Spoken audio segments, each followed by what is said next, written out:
In February 1959, 9 young hikers set out to conquer the icy peaks of Russia's Ural Mountains. But days later, none of them would return alive. Their tent was found ripped open from the inside. Some bodies were barefoot in the snow, others were missing their eyes, and one, their tongue. To this day, no one truly knows what happened that night. The leader, Igor Dyatlov, was just 23 years old, a passionate engineering student at the Ural Polytechnic Institute. Together with 8 fellow students, they planned a 300-kilometer expedition to a remote mountain called Otorten. Locals called it Kholat Syakhl, Mountain of the Dead. None of them could have imagined that name would soon take on a chilling meaning. On January 27, 1959, the group began their journey on skis.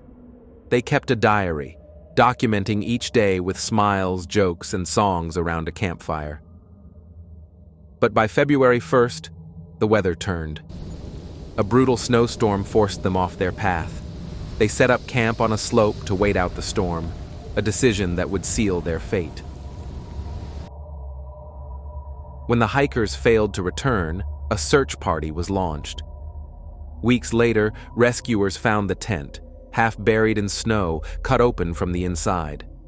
All 9 pairs of boots were still neatly placed inside, but no one was there.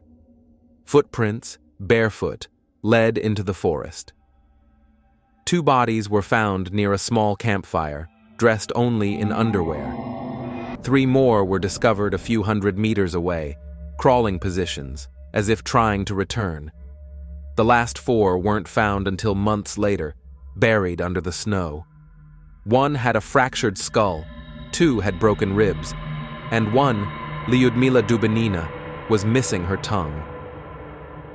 Investigators were baffled. There were no signs of struggle, only confusion. The tent being cut open from the inside suggested they fled in panic. But why? Some blamed an avalanche, but the slope wasn't steep enough. Others suspected secret Soviet military tests. Traces of radiation were found on some of their clothes. Then came theories of UFOs. Glowing orbs had been reported in the sky that night.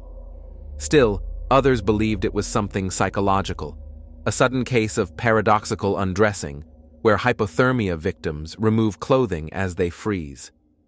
In 2019, Russian authorities reopened the investigation. Their official conclusion? A small avalanche, nothing more. But many experts disagree. The injuries were too severe, the evidence too strange.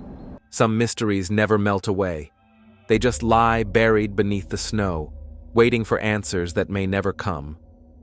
What do you think happened on Dyatlov Pass?